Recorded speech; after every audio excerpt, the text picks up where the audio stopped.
And good day all, this is Tahilum29, back again for another anime review.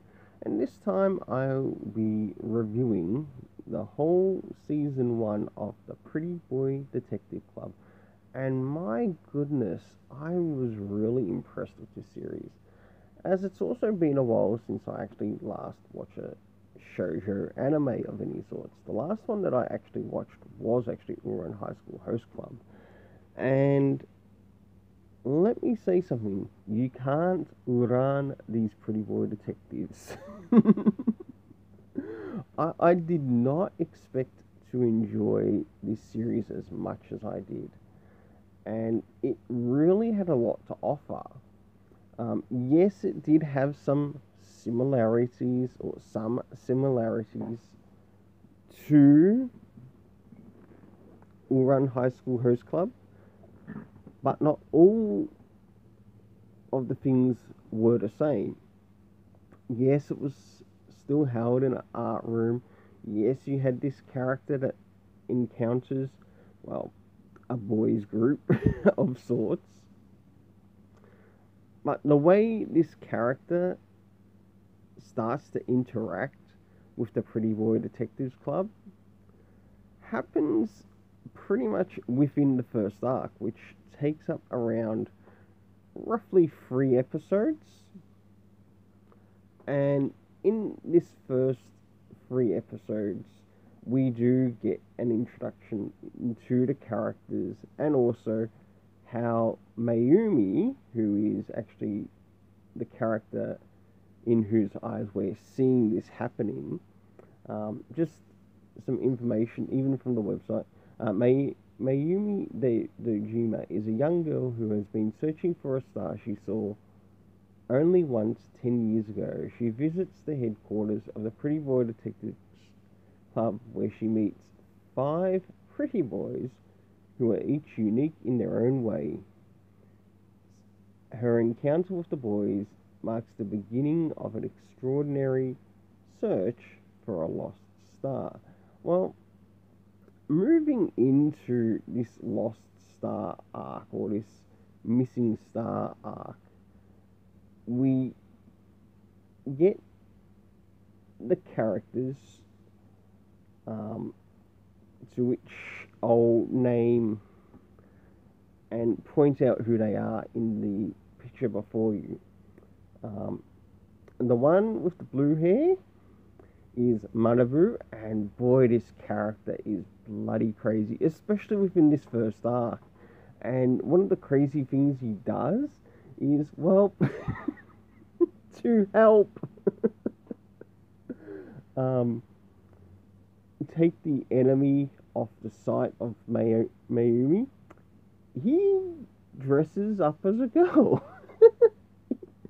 He's also the president of the Pretty Boy Detectives Club, and he's also seen as sort of like the aesthetic character.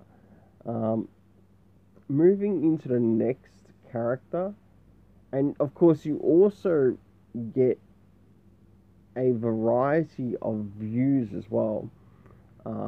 Nagihiro with the white hair, Nagihiro Sakaguchi, and he's sort of like seen as the well-spoken speaker, and just the way he comes across and expresses himself, he really goes out of his way to share his point across when they're investigating certain things.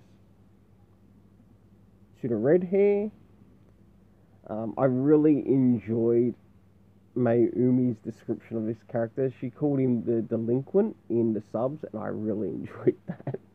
Because, yeah, the way he dresses, you'd think that he'd be seen as a delinquent. But even though he might look like a delinquent, he's not as dumb as he appears. He's actually quite clever, quite caring, and also supports Mayumi. Even though we learn that Mayumi herself isn't that perfect, but she does make mistakes, and she's also called out for those mistakes. Moving into the yellow-haired character, or the golden-haired character, Her nickname for him is Mr. Barelegs, as he's seen as the Adonis of the group. And this character really likes to get into sports. And you can see that he also enjoys sports, is very athletic. But he too plays a really good role as well in regards to the actual story. And yet, there was even one time that he was upset with Mayumi in the story. And last but not least, the dark-haired character, who's seen as the artist and also seen as a child prodigy within the series. And we really get to see how he applies art even into his investigations, and you see that when it comes to the discarded painting arc, which is actually the third arc of the series. But moving back to overall, the first encountered villain of the series, which we do encounter in regards to the first arc. Her name is Ray, and we learn that this character, Ray, is connected to some big boys in government and have learned that Mayumi actually saw something in the sky. Like, she saw something so well in the sky with her eyes, and realized that what she saw wasn't actually a star, but it might have actually been something that was shot down from the sky. I'll move quickly into the second arc,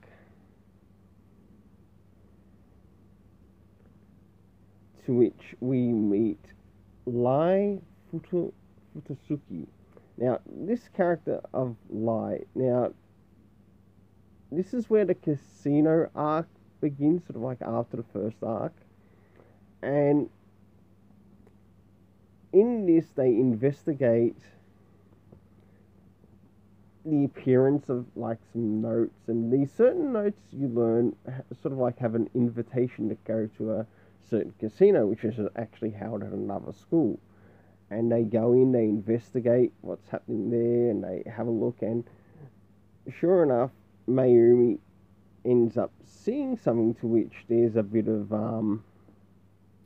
cheating going on at this casino by the person who's heading it.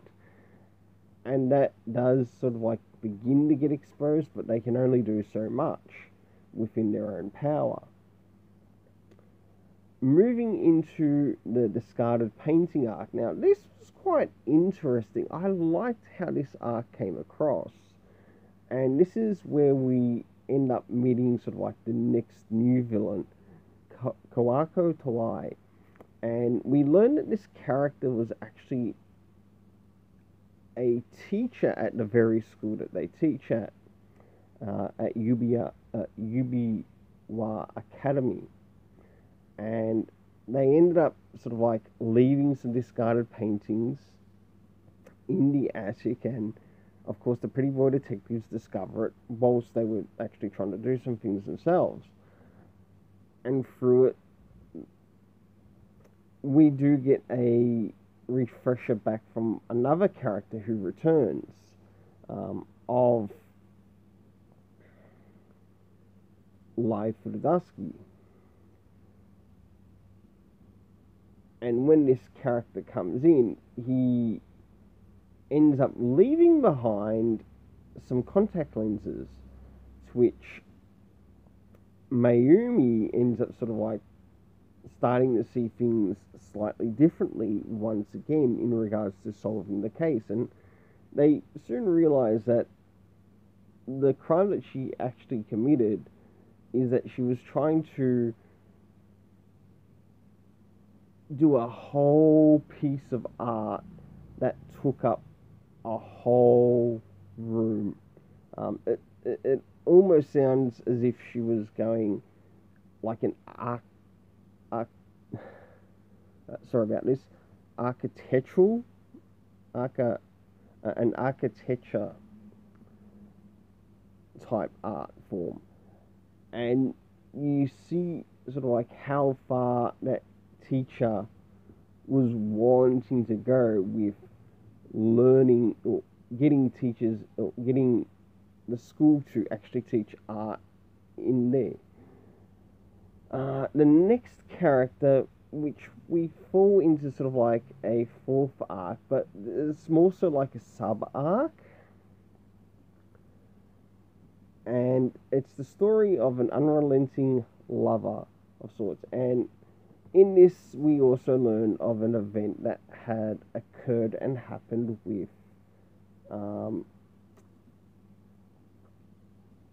Manabu, that something had also happened in this time period to which he had been sort of like pushed down the steps, and we've got Mayumi trying to work out, is this correct or not? She's hearing of things in relation to other stories, to what she actually has learned along the way.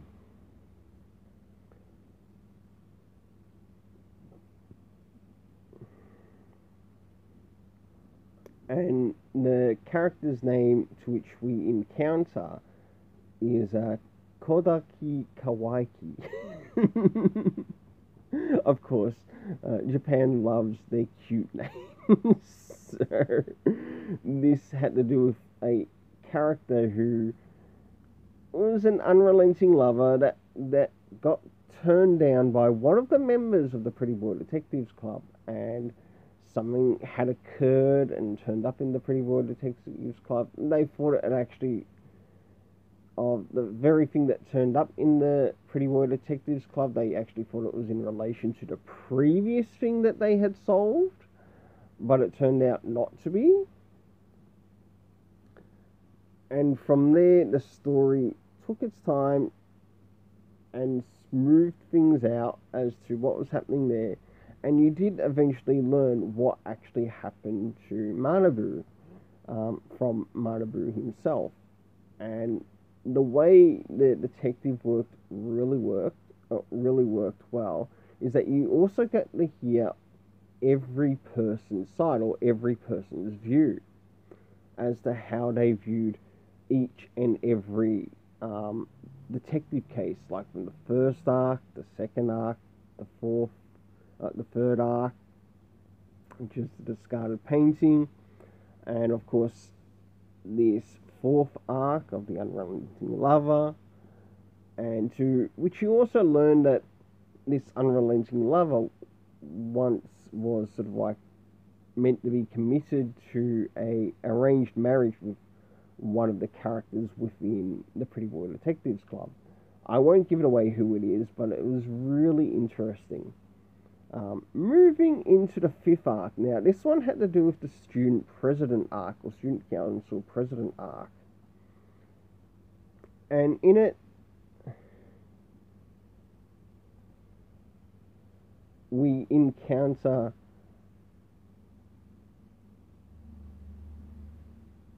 Wana Naganawa, to which the pretty boys also go and talk to, and also try to learn some things what happened with the character as well, because an accident ends up occurring, and through that they had to work out, okay, who was the person responsible for it. And they end up finding out that the villain, sorry for the spoilers here, is Kinshiro Yokua, and he's also sort of like one who's running for president, but he also works very, very deep behind the scenes, because he can see that this politics shit is exactly that. It's crap. No one wants to be involved in politics because of how harmful politics can be. Yes, you do get to see his appearance within the anime, but you also learn that he just wants things to be normal and the way that was brought across in the story was really interesting. Well, I hope you enjoyed this review. As once again, this is probably my third review that I've done. I am very new to the ropes as doing these types of reviews, so please don't hold that against me. And definitely check out this series of the Pretty Boy Detectives Club.